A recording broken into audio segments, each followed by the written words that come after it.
ചോദ്യം ചോദിക്കുന്ന ഓരോ വ്യക്തിയുടെ പൂർണ്ണ സമ്മതത്തോടു കൂടിയാണ് ഈ ഒരു വീഡിയോ യൂട്യൂബിൽ പോസ്റ്റ് ചെയ്യുന്നത്.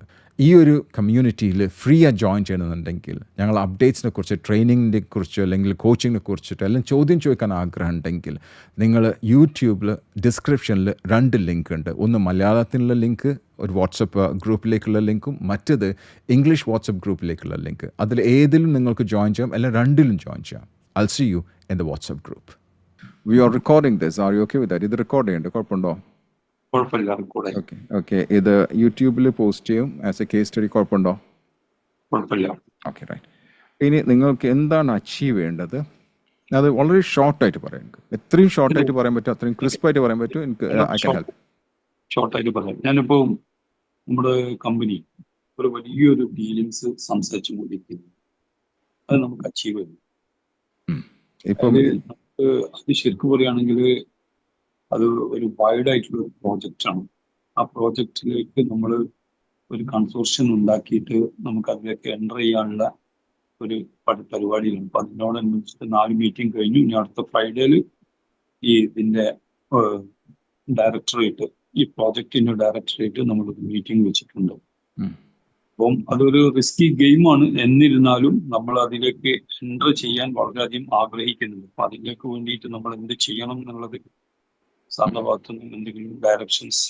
ഓക്കെ, ഇത് കോച്ചിങ്ങിന്റെ ഭാഗമായിരിക്കുമല്ലോ, കാരണം ഇത് ഡിസിഷൻ എടുക്കുന്നത് ആ കമ്പനി ആയിരിക്കും. Am I right? അതല്ലേ നിങ്ങൾ ഓഫേഴ്സ് കൊടുക്കുന്നത്? നമ്മുടെ സ്വന്തം കമ്പനിയാണ്. എനിക്ക് മനസ്സിലായില്ല. നമ്മളെ ഫേമാണ്, സ്വന്തം ഫേമാണ്. ഓക്കെ, പക്ഷേ ഇത് നിങ്ങൾ കോൺട്രാക്ട് ആണോ? What is that you are looking for? അത് നമ്മള് കോൺട്രാക്ടറാണ്. ഓക്കെ. ആ ജോബ് നമുക്ക് ഏകദേശം ഒരു 75% ആ ജോബ് തരുന്ന വേറെ ആൾക്കാരല്ലേ? അതെ അതെ അതെ അതേ പറഞ്ഞേ, ജോബ് തരുന്ന വേറെ ആൾക്കാർ. അവിടെ നിങ്ങൾ ഡിസിഷൻ മേക്കർ അല്ല, അവരാണ് തീരുമാനിക്കുന്നത് ജോബ് തരുന്നോ വേണ്ടെന്നുള്ളത് നിങ്ങളുടെ കണ്ടീഷൻ അനുസരിച്ച്, ശരിയല്ലേ? അതെ അതെ. അപ്പൊ അവരാണ് ഡിസിഷൻ മേക്കർ, നിങ്ങളല്ല. അതെ, നിങ്ങളെ കണ്ടീഷൻസ് വെക്കുന്നത് നിങ്ങൾ, യു കീപ് യുവർ കണ്ടീഷൻ, പക്ഷെ ഡിസിഷൻ എടുക്കുന്നത് അവരാണ്. അതെ, അത് നമുക്ക് അലൗഡ് ചെയ്ത് കഴിഞ്ഞാൽ നമ്മൾ ശരിക്കും സ്ട്രഗിൾ ചെയ്യണം. അതിലൊരു നമുക്കൊരു തടസ്സം അവിടെ വരാൻ പാടില്ല. ഏകദേശം ഒരു 75% നമ്മൾ ഏകദേശം നമ്മുടെ ആ പ്രോജക്റ്റ് നമ്മൾ അടുത്ത് കഴിഞ്ഞിട്ടുണ്ട്. ഓക്കെ, നമുക്ക് വർക്ക്ഔട്ട് ചെയ്യാം. പക്ഷെ ഇങ്ങനത്തെ കേസ് ഞാൻ എടുക്കില്ല, കാരണം ഡിസിഷൻ മേക്കേഴ്സിന്റെ അതേ എനിക്ക് ഹെൽപ്പ് ചെയ്യാൻ പറ്റുള്ളൂ. ഇപ്പം ആ വ്യക്തി വന്നിട്ട് എന്നോട് പറയുമെന്ന് വിചാരിക്കാം, അവർ വന്നിട്ട് എന്നോട് സംസാരിക്കുമ്പോൾ എനിക്ക് ചെയ്യാൻ പറ്റും, അവരെ ഹെൽപ്പ് ചെയ്യാൻ പറ്റും. കാരണം അവർ ഡിസിഷൻ മേക്കേഴ്സാണ്. ഇവിടെ ഡിസിഷൻ മേക്കർ നിങ്ങളല്ല. കാരണം അപ്പൊ എനിക്ക് റെസ്ട്രിക്ഷൻസ് ഉണ്ട്. അതായത് എനിക്ക് ഗവൺമെന്റ് ജോബ് കിട്ടുമെന്ന് പറഞ്ഞിട്ട് ഒരാൾ വന്ന് എനിക്കൊന്നും ചെയ്യാൻ പറ്റില്ല. ഗവൺമെന്റ് ജോബ് കിട്ടുന്നുണ്ടെങ്കിൽ ഗവൺമെന്റിന് ഒരു കണ്ടീഷൻ ഉണ്ടാവും, അല്ലേ? അതേപോലെ തന്നെ ഇവിടെ നമുക്ക് ഇത് ഞാൻ ചെയ്തു നോക്കാമെന്ന് മാത്രം. Okay, let's see how it's going to work. കാരണം പക്ഷേ ഇവിടെ ഡിസിഷൻ മേക്കർ നിങ്ങളല്ലാത്ത കാരണമാണ് എനിക്ക് ഇതുള്ള ഡൗട്ട് ഉള്ളത്. ഓക്കെ, പറഞ്ഞോളൂ, നിങ്ങൾ എന്താണ് നിങ്ങൾക്ക് ഈ ഒരു നമുക്ക് ഞാൻ ഉദ്ദേശിക്കുന്നത്, ആ പ്രോജക്റ്റ് നമുക്ക് അലൗഡ് ചെയ്ത് കഴിഞ്ഞാൽ പിന്നെ വരുന്നത് ഡിസിഷൻ മേക്കിംഗ് നമ്മളാണ്. പക്ഷെ അത് ഫസ്റ്റിൽ അത് വേണ്ടേ? അല്ല, നമുക്ക് അതിലേക്ക് വേണ്ടിയിട്ട് എന്തെല്ലാം നിർദ്ദേശങ്ങൾ തന്ന ഭാഗത്തൊന്നും ചെയ്യാൻ പറ്റുന്നുള്ളത്. ഓക്കെ, നിർദ്ദേശങ്ങൾ എന്ന് വെച്ചാൽ അഡ്വൈസ് ആണ്. ഓക്കെ, പറഞ്ഞോളൂ, എന്താണ് നിങ്ങൾ അവിടെ, വാട്ട് ഈസ് ദാറ്റ് ഫേം നിങ്ങൾ പറയേണ്ടി വരും ചിലപ്പോൾ ഇപ്പം. Okay, tell me what is that you are doing. അതായത് ഒരു വലിയൊരു പ്രോജക്റ്റ് ആണ്, ഒരു ബിസിനസ് സിറ്റി ഡെവലപ്പ് ചെയ്യാണ്. ഓക്കെ, ആ ഡെവലപ്മെന്റ്സ്, ബിസിനസ് സിറ്റി ഡെവലപ്മെന്റ് 1600 ഏക്കേഴ്സിൽ ഒരു ബിസിനസ് സിറ്റി ഡെവലപ്പ് ചെയ്യാണ്. അപ്പം അതിന്റെ ഡയറക്ടർ, അദ്ദേഹം 20 വർഷത്തോളമായിട്ട് ഈ പ്രോജക്റ്റ് ആയിട്ട് കൊണ്ടു നടക്കുന്നുണ്ട്. ഓക്കെ, അദ്ദേഹം എവിടെയും അദ്ദേഹത്തിന് ഒരു ഫ്രൂട്ട്ഫുൾ ആയിട്ടുള്ള ഒരു ടീമിന് അദ്ദേഹത്തിന് കിട്ടിയിട്ടില്ലായിരുന്നു. ഇപ്പൊ നമ്മളെ കമ്പനിയായിട്ട് അദ്ദേഹം 3-4 തവണ മീറ്റിംഗ് ചെയ്തപ്പോൾ അദ്ദേഹം പറഞ്ഞു, ഞാൻ ഉദ്ദേശിച്ച ടീം നിങ്ങളിൽ ഞാൻ കാണുന്നുണ്ട്, പക്ഷെ അതിനനുസരിച്ചിട്ട് നമ്മൾ സ്ട്രെങ്ത് എന്താക്കണം, ഡെവലപ്പ് ചെയ്യും. അപ്പൊ നമുക്ക് ഒരു റിസ്കി ഗെയിമാണ്. ഒരു ധൈര്യത്തിന് വേണ്ടിയിട്ട് നമ്മൾ എന്തെല്ലാം ചെയ്യണം, സാറിന്റെ അനുഭവം വെച്ചിട്ട് ചോദിക്കുകയാണ്. Okay, sure. അപ്പോൾ ഇവിടെ 4 മീറ്റിംഗ്സ് നടന്നു. ആ 4 മീറ്റിംഗ്സും ഫ്രൂട്ട്ഫുൾ ആയിരുന്നു. അവർക്ക് ഇഷ്ടപ്പെട്ടു. നിങ്ങളെ ബാക്കിങ്, നിങ്ങളെ എക്സ്പീരിയൻസ് ഒക്കെ അവർക്ക് ഇഷ്ടപ്പെട്ടു, അല്ലേ? അതെ. ഓക്കെ. അപ്പം അത് പിന്നെ ഫൈനൽ ഡിസിഷൻ വരാത്ത കാരണം എന്താ? എന്നാണ് ഫൈനൽ ഡിസിഷൻ എന്ന് പറഞ്ഞ മീറ്റിംഗ് എന്നാണ്? ഫൈനൽ ഡിസിഷൻ ഇനി ഒരു മീറ്റിംഗ് വെച്ചിരിക്കുന്നത് next Friday. Next Friday. Okay. അത് നെക്സ്റ്റ് ഫ്രൈഡേ അത് ഫൈനലാണോ? അത് ഏകദേശം ഒരു ഓൾമോസ്റ്റ് ഒരു 90% ഫൈനലാവും. ഓക്കെ. നിങ്ങൾക്ക് എത്ര വിശ്വാസമുണ്ട് നിങ്ങൾക്ക് ഈ കോൺട്രാക്ട് കിട്ടും എന്നുള്ള? നമുക്കൊരു 75% കോൺഫിഡൻറ്റ്. 75%. ആ 25% എന്തൊക്കെയാണ് നിങ്ങൾ കോൺഫിഡൻസ് ഇല്ലാത്ത 25%-നോട് എനിക്ക് ഇൻട്രസ്റ്റ് ഉള്ളത്? അതൊന്നും പറയാമോ? കോൺഫിഡൻസ് ഇല്ലാത്ത വെച്ചാല് ഇത് ഒരു വലിയൊരു വമ്പം പ്രോജക്റ്റ് ആയതുകൊണ്ട് നമ്മൾ മെയിനായിട്ട് സ്റ്റീൽ സ്ട്രക്ചറാണ്. Okay. Steel fabrication, steel structure, പിന്നെ കൺസ്ട്രക്ഷൻ വർക്ക് ഇതെല്ലാം ചെയ്യും. ഒരു ബിസിനസ് ഹബ് ആവുമ്പോൾ, ഒരു ബിസിനസ് സിറ്റി ഡെവലപ്പ് ചെയ്യുമ്പോൾ അതിലേക്ക് ഒരുപാട് കാര്യങ്ങൾ ഉണ്ടാക്കണം. A to Z കാര്യങ്ങൾ ഒപ്പിച്ച് സ്വരുകൂട്ടി കൊണ്ടുവരണം. തീർച്ചയായിട്ടും. അപ്പൊ നമ്മള് ഇതിനു വേണ്ടിയിട്ട് നമ്മളൊരു കൺസോർഷ്യം ഉണ്ടാക്കുന്നുണ്ട്, നമ്മൾ രൂപീകരിക്കുന്നുണ്ട്. അത് ഇതോട് റിലേറ്റഡ് ആയിട്ടുള്ള എന്തെല്ലാം സംഗതികളുണ്ടോ അതിനെല്ലാം ക്ലബ് ചെയ്തുകൊണ്ട് ഒരു കൺസോർഷ്യം ഉണ്ടാക്കുക എന്നുള്ള ഒരു ഉദ്ദേശം. ഓക്കെ. അത് ഇന്ത്യയിലാണോ പുറത്താണോ? ഇന്ത്യയിൽ. ഞാൻ ഇപ്പൊ നിങ്ങൾ ഈ കഥ പറയുമ്പോൾ എനിക്ക് വേറെ ആള് ഓർമ്മ വരുന്നു. പേര് ഞാൻ പറയില്ല, ഞാൻ അറിയുന്ന വ്യക്തിയാണ്. വളരെ അറിയപ്പെടുന്ന ഒരു റിയൽ എസ്റ്റേറ്ററാണ്. ബാക്ക്ഗ്രൗണ്ട് എഞ്ചിനീയറിംഗ് ആണ്, സിവിൽ എഞ്ചിനീയർ ആണ്. എനിക്ക് സംശയം ഉണ്ടെങ്കിൽ അദ്ദേഹം 2-3 പ്രൊജക്റ്റ് വളരെ ടോപ്പായിട്ടുള്ള പ്രൊജക്ട്സ് ഒക്കെ ചെയ്തിട്ടുണ്ട്. ഓക്കെ. ഒരു പ്രൊജക്റ്റ് ഞാൻ പറയുകയാണ്, മർക്കസ്. അതേപോലത്തെ പ്രൊജക്റ്റ് ഇപ്പോൾ നിങ്ങൾ പറയുന്ന നോളജ് സിറ്റി പോലത്തെ സംഭവങ്ങളൊക്കെ, സിറ്റി ഞാൻ പറഞ്ഞത് അതൊക്കെ ചെയ്തൊരു വ്യക്തിയാണ് ഞാൻ ഈ പറഞ്ഞത്. അപ്പം അവർ കാണുമ്പം ഹീസ് എ സിംഗിൾ പേഴ്സൺ, പക്ഷേ ആ ടീമുണ്ട്, വ്യത്യസ്ത ഏരിയക്ക് വ്യത്യസ്ത ടീമുകളുണ്ട്. പിന്നെ ചിന്തിക്കണ വലുതായിരിക്കും. ഇപ്പോൾ ഇവിടെ ഞാൻ കാണുന്ന ഒരു ഡിഫക്റ്റ് കാണുന്നത് വെച്ചാൽ നിങ്ങൾക്ക് ഈ പ്രൊജക്റ്റ് കിട്ടാൻ ആഗ്രഹമുണ്ട്, പക്ഷേ നിങ്ങൾ ആ തോട്ട് പ്രോസസ്സ് കുറച്ച് കുറവാണെന്ന് തോന്നുന്നുണ്ട്. തോട്ട് പ്രോസസ് എന്ന് വെച്ചാൽ അവിടെയാണ് ഇത് വരുന്നത്, ഒരു കോൾ കോൺഫിഡൻസ് കുറവ് വരുന്നത്. നമ്മൾ എത്രയാണോ ചിന്തിക്കുന്നത് അത്രേ മാത്രമേ നമുക്ക് ചെയ്യാൻ പറ്റുള്ളൂ. നമുക്കത് തോട്ട് പ്രോസസ് എന്ന് പറഞ്ഞാൽ നമുക്ക് ആ പ്രോജക്റ്റ് കിട്ടണം എന്നുള്ള ഒരു തോട്ട് പ്രോസസ് അതിയായ ആഗ്രഹമുണ്ട്. അതല്ല ഞാൻ അതല്ല പറഞ്ഞു. ഞാൻ പറഞ്ഞ രണ്ടാമത്തതാ, കിട്ടുന്ന ആഗ്രഹമുണ്ട്, ചെയ്യാൻ പറ്റുന്നുള്ളതാണ് രണ്ടാമത്തത്. അവര് ഉദ്ദേശിക്കുന്ന രീതിയിൽ നമുക്ക് ഫൈനലായിട്ട് നമുക്ക് ആ പ്രൊഡക്റ്റ് സബ്മിറ്റ് ചെയ്യാൻ പറ്റുന്നുള്ള അവിടെയാണ് ആ പേടി വരുന്നത്, അവിടെയാണ് ആ ഇത് വരുന്നത്, ഒരു ലാക്ക് ഓഫ് കോൺഫിഡൻസ് വരുന്നത്.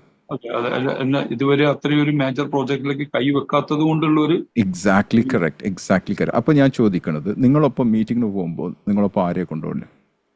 നമ്മള് ടീംസ് ഉണ്ടാവും. ഓക്കെ. ആ ടീമിൽ ഇപ്പോൾ നിങ്ങളുടെ ടീമിൽ എത്ര മെമ്പേഴ്സ് ഉണ്ട്? പേരൊന്നും പറയണ്ട, എത്ര ടീം മെമ്പേഴ്സ് ഉണ്ട്?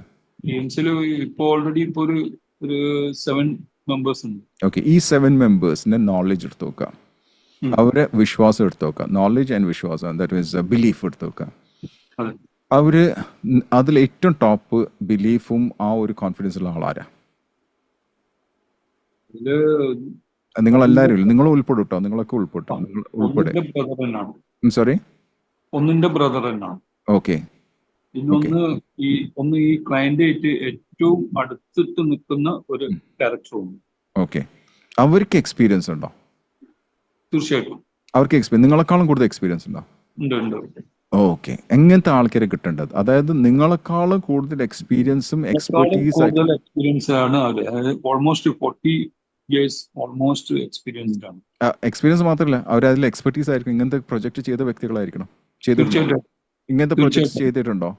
വമ്പം പ്രോജക്ട്, ഇത്രയും വലിയ പ്രോജക്ട് ചെയ്തിട്ടില്ലെങ്കിലും അവര് ബാക്കി ഏകദേശം ഇതിനോട് കിടപിടിക്കുന്ന പ്രോജക്റ്റുകൾ അവർ ചെയ്തിട്ടുണ്ട്. അവരുടെ കോൺഫിഡൻസ് ലെവൽ എന്താണ്? അവർ നിങ്ങളായിട്ടുള്ള സംസാരത്തിന്റെ ഇടയിൽ അവരുടെ കോൺഫിഡൻസ് ലെവൽ എന്താണ്? ഇത് ചെയ്ത് തീർക്കാൻ പറ്റുമോ, ഫിനിഷ് ചെയ്യാൻ പറ്റുമോ എന്നുള്ള നല്ല കോൺഫിഡൻസ് ആണ്. അപ്പം പിന്നെ നിങ്ങൾ ഈ 100-ൽ 100 ആകണം, 75 പാടില്ല. അവരായിരിക്കും ലീഡ് ചെയ്യേണ്ടത്.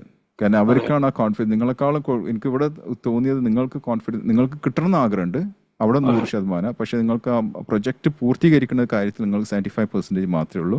പക്ഷെ നിങ്ങളെ ബ്രദർ, നിങ്ങൾ പറഞ്ഞ മറ്റേ എൻറ്റിറ്റി, മറ്റേ ആള് പറഞ്ഞല്ലോ, അത് നിങ്ങളെക്കാളും കൂടുതലായിട്ടുള്ള എനിക്ക് തോന്നുന്നത്.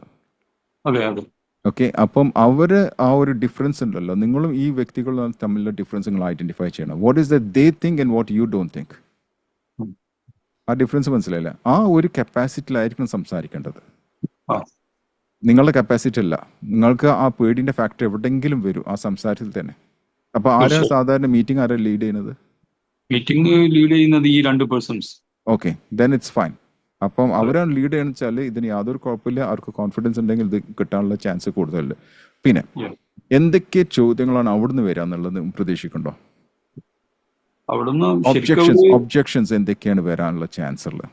അവര് നമ്മളെ പൊട്ടൻഷ്യൽ ശരിക്കും എന്താക്കും, ചെക്ക് ചെയ്യും.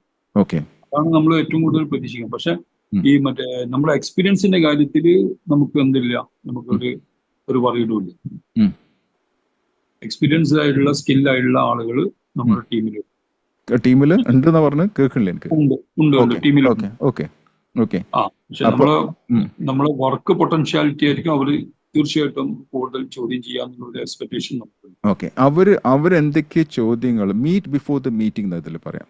Okay, meet before the meeting, അതായത് അവർ ഫ്രൈഡേ ഇത് നടക്കണേക്കാളും മുമ്പ് അവരുടെ എന്തൊക്കെ ചോദ്യങ്ങൾ, ഒബ്ജെക്ഷൻസ് എന്തൊക്കെ ഉണ്ടാവുക, ചാലഞ്ചിങ് ക്വസ്റ്റ്യൻസ്, നിങ്ങളെ പൊട്ടൻഷ്യൽ മെഷർ ചെയ്യാനുള്ള ചാലഞ്ചിങ് ക്വസ്റ്റ്യൻസ് എന്തൊക്കെ ഉണ്ടാവുക എന്നുള്ളത് നിങ്ങൾ ആദ്യം ഐഡന്റിഫൈ ചെയ്യാം. അതിന് ഐഡന്റിഫൈ ചെയ്തിട്ട് അതിന് സൊല്യൂഷൻ നിങ്ങൾ ആദ്യം തന്നെ കണ്ടെത്തണം. ചിലപ്പോൾ നിങ്ങൾ ചെയ്തിട്ടുണ്ടാവില്ല, പക്ഷേ you can prove that we can do it എന്നുള്ളത്. We have never done that before. ഞങ്ങൾ ചെയ്തിട്ടില്ല, പക്ഷേ ഞങ്ങൾക്ക് പ്രൂവ് ചെയ്യാൻ പറ്റും, ഇത് ചെയ്യാൻ പറ്റും. ഇപ്പോൾ നിങ്ങൾ സ്റ്റീൽ സ്ട്രക്ചറിൽ മാത്രമാണ് എക്സ്പെർട്ടീസ് ഉള്ളത്, റൈറ്റ്? അപ്പോൾ അത് ചെയ്യാൻ പറ്റും, ഞങ്ങൾക്ക് ചെയ്യാൻ പറ്റും. ഇങ്ങനത്തെ ഒരു സിറ്റി നമുക്ക് ഡെവലപ്പ് ചെയ്യാൻ പറ്റും എന്നുള്ളത് നിങ്ങൾക്ക് ഇത് പ്രൂവ് ചെയ്യാൻ പറ്റുമെങ്കിൽ definitely it will come to you. ഇവർക്ക് വേറെ വെൻഡേഴ്സ് ഉണ്ടോ? നിങ്ങൾ കൂടാതെ വേറെ കോൺട്രാക്ടേഴ്സിനെ ഡീൽ ചെയ്യുന്നുണ്ടോ അവര്? ഈ ടീം നിങ്ങളായിട്ട് മാത്രമല്ല, വേറെ ടീമുണ്ടോ നിങ്ങളെ പോലത്തെ വേറെ ടീം? അവര് മുമ്പ് കുറെ കോൺട്രാക്ടേഴ്സ് സമീപിച്ചിട്ടൊക്കെ അവര് തള്ളിക്കളിയാ ചെയ്യുന്നത്. ഓക്കെ, അവർ തള്ളിക്കളഞ്ഞിട്ട് കാരണം അവർ മീറ്റ് ചെയ്യാത്ത കാരണം, അലൈൻ ചെയ്യാത്ത കാരണം. ഓക്കെ, അപ്പോൾ ഇത് നിങ്ങൾ വെള്ളിയാഴ്ച നോക്കിക്കോളൂ. പക്ഷെ നിങ്ങൾ സംസാരിക്കേണ്ട മറ്റാൾക്കാരായിരിക്കും സംസാരിക്കും, കാരണം അവരെ കോൺഫിഡൻസ് ലെവൽ കുറച്ചും കൂടി കൂടുതലായിരിക്കും, കാരണം അവരെ എക്സ്പെർട്ടീസ് വെച്ചിട്ട്. ടീം എക്സ്പെർട്ടീസ് വെച്ചിട്ട് തന്നെയാണ് മീറ്റിംഗ് കണ്ടക്ട് ചെയ്യുന്നത്. ബ്യൂട്ടിഫുൾ, ഒരു പ്രശ്നമില്ല. പക്ഷേ അതിനാണ് മുമ്പ് നിങ്ങൾ ആ മീറ്റിംഗ് നടത്തണം. അതിൽ എന്തൊക്കെയാണ് അവർ ചോദിക്കാൻ ചാൻസ് ഉള്ള ക്വസ്റ്റ്യൻസ് ഐഡന്റിഫൈ ചെയ്യുക, അതിനെ എങ്ങനെയൊക്കെ മെറ്റിഗേറ്റ് ചെയ്യാൻ പറ്റും, എങ്ങനെ അതിനെ ഓവർകം ചെയ്യാൻ പറ്റും എന്നുള്ളത് നിങ്ങൾ ആദ്യം ഡിസൈഡ് ചെയ്തിട്ട് ആ ലാംഗ്വേജ് ആയിരിക്കണം അവിടെ സ്പീക്ക് ചെയ്യേണ്ടത്. തീർച്ചയായിട്ടും ചെയ്യാൻ പറ്റുമോ? തീർച്ചയായിട്ടും ചെയ്യാൻ പറ്റും. അപ്പൊ അങ്ങനെയാണെങ്കിൽ മീറ്റിംഗ് എന്നാ നടത്താൻ പറ്റുക? ഫ്രൈഡേയിൽ മീറ്റ് ചെയ്യാൻ പറ്റുന്നു. അല്ല, ഫ്രൈഡേ അവരായിട്ടുള്ള മീറ്റിംഗ് അല്ലേ? അതെ, ഞാൻ പറഞ്ഞു അതിനാണ് മുമ്പത്തെ മീറ്റിംഗ്. ഇത് ഐഡന്റിഫൈ ചെയ്യുന്ന മീറ്റിംഗിൽ അത് നമ്മളിപ്പം കഴിഞ്ഞ ഒരു ദിവസം മുമ്പ് നമ്മളിപ്പോ ഒരു മീറ്റിംഗ് നമ്മുടെ ഓഫീസിൽ വെച്ചു. അതെ, ഓക്കെ. എന്നിട്ട് നമ്മൾ അതില് ഒരു കാര്യം നമ്മളെ ഈ നമ്മള് കമ്പനിനെ കുറിച്ചിട്ടുള്ള ഒരു ഡീപ്പായിട്ടുള്ള ഒരു പ്രൊഫൈല് ഡ്രാഫ്റ്റ് ചെയ്യുന്നുണ്ട്.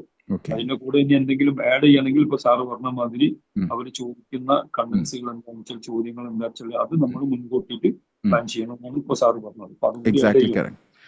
പിന്നെ വേറൊരു ടെക്നിക്ക് കൂടെ. എന്തൊക്കെയാണ് ഉള്ളത് അത് ആദ്യം തന്നെ അങ്ങോട്ട് പറയാം. ഞങ്ങൾ ഇതില്ല പക്ഷെ ഞങ്ങൾക്ക് ചെയ്യാൻ പറ്റും, അങ്ങോട്ട് പറയാം. അവർ ചോദിക്കാൻ മുമ്പ് നിങ്ങൾ അങ്ങോട്ട് പറഞ്ഞിരിക്കും. ഒരു ഉദാഹരണം ഞാൻ പറയാം, അപ്പോൾ നിങ്ങൾക്കൊരു ഐഡിയ മനസ്സിലാവും. വളരെ സിമ്പിളായിട്ട് പറഞ്ഞുതരാം. ലെറ്റ്സ് ഞാൻ എൻ്റെ കോഴ്സ് ഞാൻ സെല് ചെയ്യാമെന്ന് വിചാരിച്ചോളൂ. അപ്പോൾ എനിക്കൊരു ക്ലയൻറ്റ് ഉണ്ട്. ഒരു ക്ലയൻറ്റ് വന്ന് ഞങ്ങളെ ഫസ്റ്റ് ഇത് കൺവെർസേഷൻ നടക്കുന്നത് വിചാരിക്കാം. അപ്പം ഞാൻ അങ്ങോട്ട് പറയാണ് എൻ്റെ ഫീസ് കുറച്ച് കൂടുതലാണ് കേട്ടോ. ഞാൻ അങ്ങോട്ടാണ് പറയുന്നത്. അവർ ഇങ്ങോട്ട് പറഞ്ഞേക്കാൾ മുമ്പ് ഞാൻ അങ്ങോട്ട് പറയും എൻ്റെ ഫീസ് കുറച്ച് കൂടുതലാണ്, കാരണം ABCD ആണ് ഞങ്ങൾ പ്രൊവൈഡ്, അത് വേറെ എവിടെയും കിട്ടില്ല. അപ്പോൾ മനസ്സിലായില്ലേ? അതിന് ആദ്യത്തിന് ഞാൻ അങ്ങോട്ട് ടാക്കിൾ ചെയ്തു. അവർ പറഞ്ഞു. അപ്പോൾ നിങ്ങൾ ഇതേപോലെ നിങ്ങൾ ടാക്കിൾ ചെയ്യാൻ പറ്റുന്ന പോയിന്റ്സ് നിങ്ങൾക്ക് എവിടെ നിങ്ങൾക്ക് തോന്നുന്നത്, നിങ്ങൾക്ക് എക്സ്പീരിയൻസ് ഇല്ലാതെ തോന്നുന്നത്, but you can do it എന്നുള്ളത് തോന്നുന്നത്, അത് ആദ്യം ലിസ്റ്റ് ചെയ്യുക, അത് സംസാരിക്കാം. അവർ ചിലപ്പോൾ അവർ എഴുതി വെച്ചിട്ടുണ്ടാവും, ചോദിക്കാനായിട്ട് അവർ എഴുതി വെച്ചിട്ടുണ്ടാവും. പക്ഷെ അവർ ചോദിക്കുന്നതിന് മുമ്പ് നിങ്ങൾ ഐഡന്റിഫൈ ചെയ്തിട്ട് അത് അങ്ങോട്ട് പറയാം. അപ്പോൾ അത് അങ്ങനെയെങ്കിൽ അവർക്ക് മനസ്സിലാവും, okay you are well prepared എന്നുള്ളത് മനസ്സിലാവും. അതിനെ നമ്മൾ മീറ്റ് ബിഫോർ ദ മീറ്റിംഗ് എന്ന് പറയാം. You just make A mental meeting before you go for the physical meeting. Done? Clear ആണ് sir. Happy? 0 to 10? 8. Good. Thank you and I wish you all the best. Friday ക്ക് ശേഷം ഇന്നൊന്ന് വിളിക്കുക കേട്ടോ. Okay. All right. Thank you very much. Thanks a lot. Thank you. Next caller, please.